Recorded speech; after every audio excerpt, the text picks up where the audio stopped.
You're back with the Powerful Communication Podcast. So it was interesting in this game to think about the future. You know, and can you get that kind of early advantage? Can you get that prediction? Are you able to look ahead with a degree of confidence and adapt accordingly? And there's some people make a living out of that. They put words like futurist in their job title and make a lot of money speaking at conferences. And you can always look up like how much of what they say actually happens. I pride myself, I'll be honest, on this podcast and across my LinkedIn. You can look back, listen back and look through everything I've said, how much of it actually happened, how much of it came to pass. And I don't swan around calling myself a futurist. I just say it as I see it. And quite often, it happens.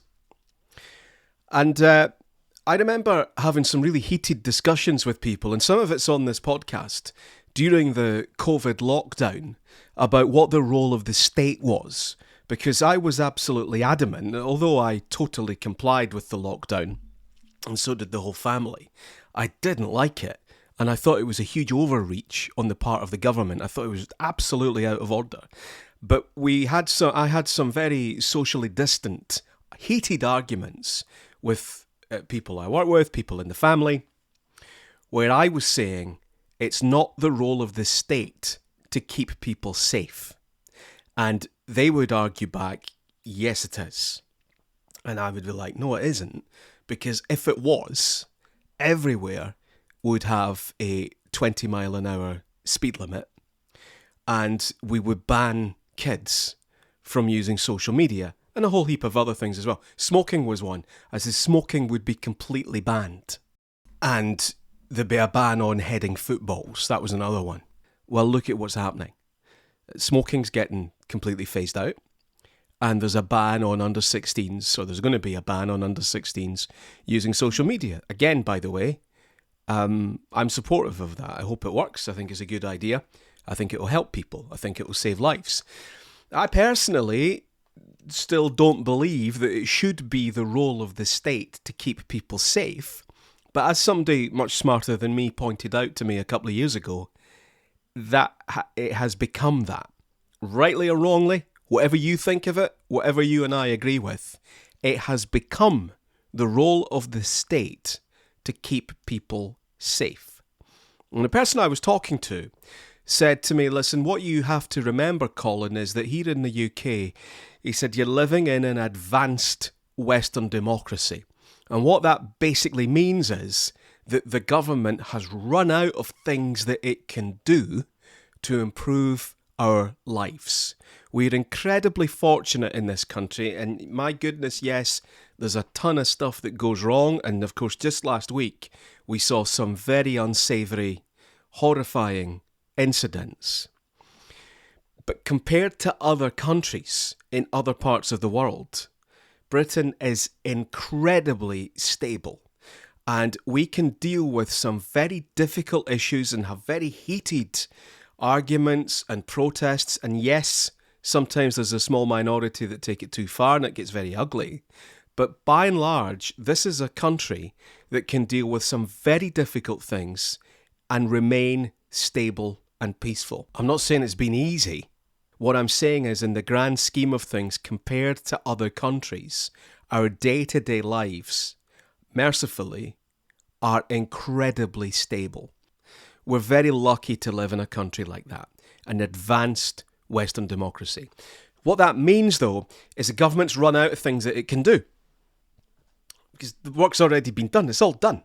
And they're very limited with the money that they can raise or the money that they can spend. So what they end up doing is stuff that is popular with people, but that doesn't really cost much money, like a ban on social media for under 16s, like legislation to completely end and phase out smoking. The best of the lot is where they come up with something that's popular, that most people agree is needed, and actually makes the state money. And for that, I give you Exhibit C, the sugar tax. These are things that 40, 50 years ago, okay, social media didn't exist, but 40, 50 years ago, the government in the UK would never have intervened in our lives to that extent. Now they are, because there's nothing else for them to do. We're in an advanced, stable Western democracy that just happens to have no money. Now, what's interesting is if it has become the role of the state to keep people safe, which I maintain it has, then we will see far stricter speed limits right across the board. And I believe, and I think this will take some years, but I think it will happen, a ban on social media for everyone. I'm saying it now. I think it could take 5 to 10 years that there will be a complete ban on social media for everyone. Now, I am aware that in a free democracy, that sounds absolutely ridiculous, but you'll appreciate, because I'm sure the same thing happens to you, that almost every adult you speak to wants and wishes that they could spend less time on social media. It is absolutely ripe for the government to come in and say, oh, we can give you what you want. And I wonder if there's a way that they'll even make money out of it in the process. So I think the government is looking at social media and thinking, well, you've got businesses that want to speak to businesses. You've got businesses that want to speak to consumers. But you've got all this risk and nasty stuff, and all this extreme stuff all around it. Well, we'll make that really simple. We'll have our own.